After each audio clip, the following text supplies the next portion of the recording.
you know. So I'm going to take you back many years. You're now a younger person, and you're saying to yourself, "Gosh, what should I do for a living? I know, Yeah. I'll do a brewery." Yeah. So tell me how that process Well, that started. didn't happen overnight.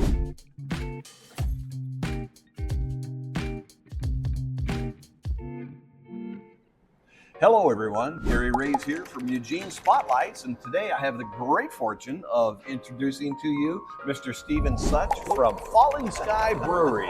And wow, what an exciting situation here. I'm impressed with what you have here. Well, thank you. Appreciate the decor. So tell me a little bit about. I know this is a kind of a scenario with its closeness, so you don't have like thousands of chairs and right. So how many people can you service here in one setting? Well, according to the fire marshal, it's 92. Yes. 92. Yes. So the what I liked about it is it's close in town.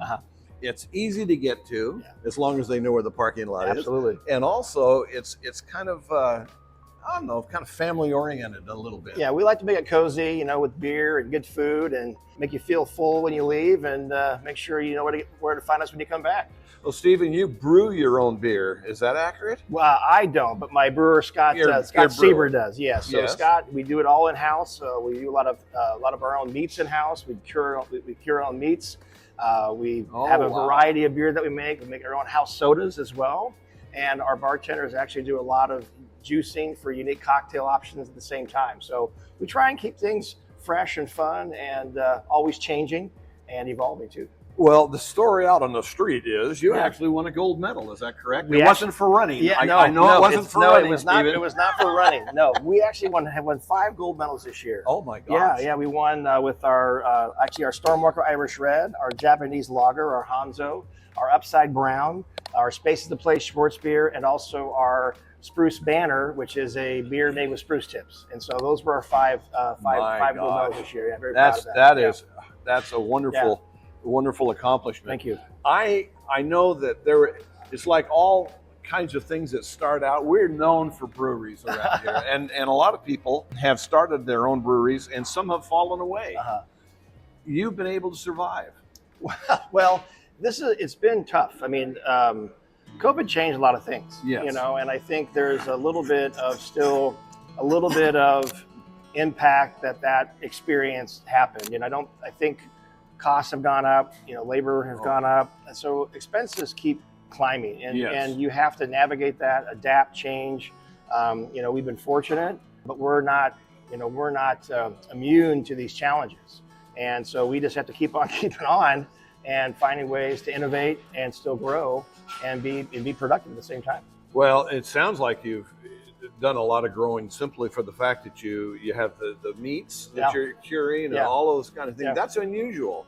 I mean, you don't just go to Costco and buy the ingredients. No, and I think that's partly from our history. You know, as we go back to some of the changes, well, we used to have multiple locations, and now we're just down to the one here at the main brewery. We did close our other location off Blair the first of the year, and that was a change we had to make to kind of survive and move forward. And that was hard. It was humbling to do that, but we're better for it. And we're still making that pastrami 14 days in the process, and it's still a great seller for us too. So tell me a little bit about the pastrami, because you just mentioned that. That's been your big seller. It has been, and I think it's something that we've kind of Rob Cohen started Falling Sky originally, and that was a big part of their foundation of their menu, and it just has a unique following. And James Shendo, our head chef, has just done a great job at making that part of our core menu. And it's delicious, but it's 14 days. So we run out sometimes, and we have to wait for the next batch to be ready. So You mentioned something just now that kind of piqued my interest. You mentioned their names, which tells me they've been around for a while. They stuck with you. You haven't had a turnover. No, I've been in people that have worked for you. Yeah, I feel very fortunate. You know, building a good team, it takes a while, and I've been very fortunate. You know, we have some great people working behind the scenes. You know. Back of house, front of house, and really, if it wasn't for them, I don't know what I would do. You know. So I'm going to take you back many years. You're now a younger person, and you're saying to yourself, "Gosh, what should I do for a living? I know, I'll do a brewery." Yeah. So tell me how that process started. Well, didn't happen overnight. That was something that actually I started my career in financial services, and I spent there for 20 years. And then during the pandemic, I hit a wall, and I just kind of got burnt out of that routine, and decided to make a huge leap of faith and bought a brewery during the pandemic. And the joke is, I have other good ideas if you want to hear them. But that was a big life change for me. My wife and I had a real discussion about what we wanted to do with our life, and life is too short to do something you're not happy with. So we made a change. Good for you. And it's been tough. And you're still married. And we're still married. Yeah. At least I think we are. Yeah. So yeah. Well, are there future plans to do any changes to what you have established here? Yeah, I think most of it right now, since we've consolidated, it's actually allowed us to really focus more on our craft, especially our food, our menu. I think we've gotten better because of it. Instead of being so spread out in town, I think we've been much more focused on what we're doing. Our beer, Scott's done an amazing job making great beer.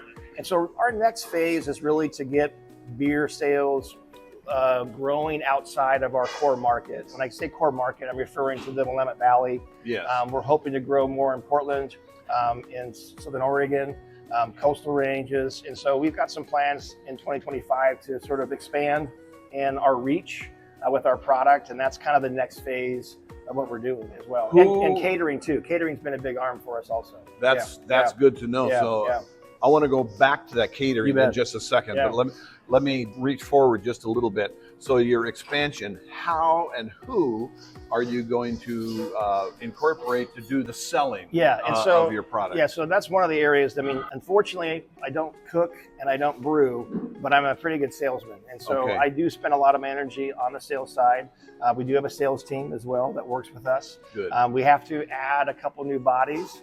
And then we're looking to partner with the distributor to help us with our off-site delivery outside of our core markets. And even like what we're doing now with a little Facebook advertising thing for you, those kinds of things, people need to see that you're out here. Absolutely. And you have a catchy name. Yeah. Absolutely, a catchy name.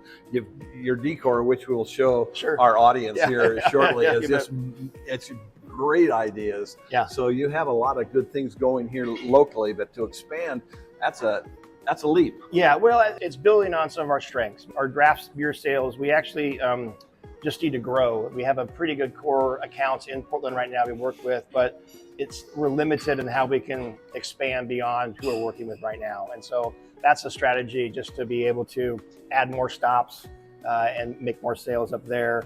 And I will admit too, the Big Ten move for the Ducks has been really helpful too. So we have a lot more people visiting Eugene. Yes. And we've been very fortunate to see some growth just by those visitors coming to town, looking for breweries, looking for a taste of Eugene per se. And Eugene, and we're part of that. I love that local idea. History, So how do you get in front of those people? How do you advertise?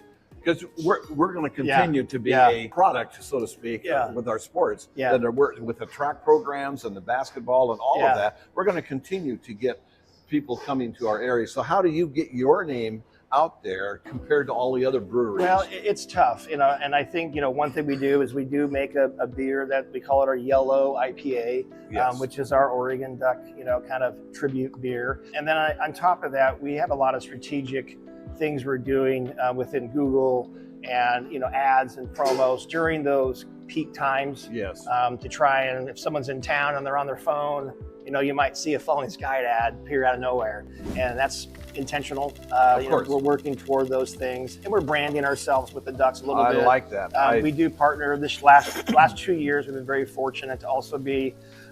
We do watch parties with the Alumni Association of Lane County.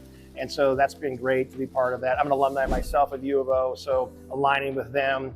We've had a couple watch parties here. So we're branding ourselves, aligning ourselves with some great partners to be able to kind of keep ourselves active in this football season. So, You used a term that I truly loved, and that was the word craft. Yeah. That tells me it's not just oh, let's brew some beer and sell it. Blah, blah. No, it's a craft. It is. It is. You have a love for the product that you're producing. Yes. And not everything's good, and so sometimes we have to make adjustments. But we are making. I mean, Scott's making some great beer right now. Yeah. Well, Stephen, I want to say this has been wonderful. I've enjoyed this very much, and I want to say now, cheers. That's part of the job right here. There you go. Let it pour. Let it pour, indeed.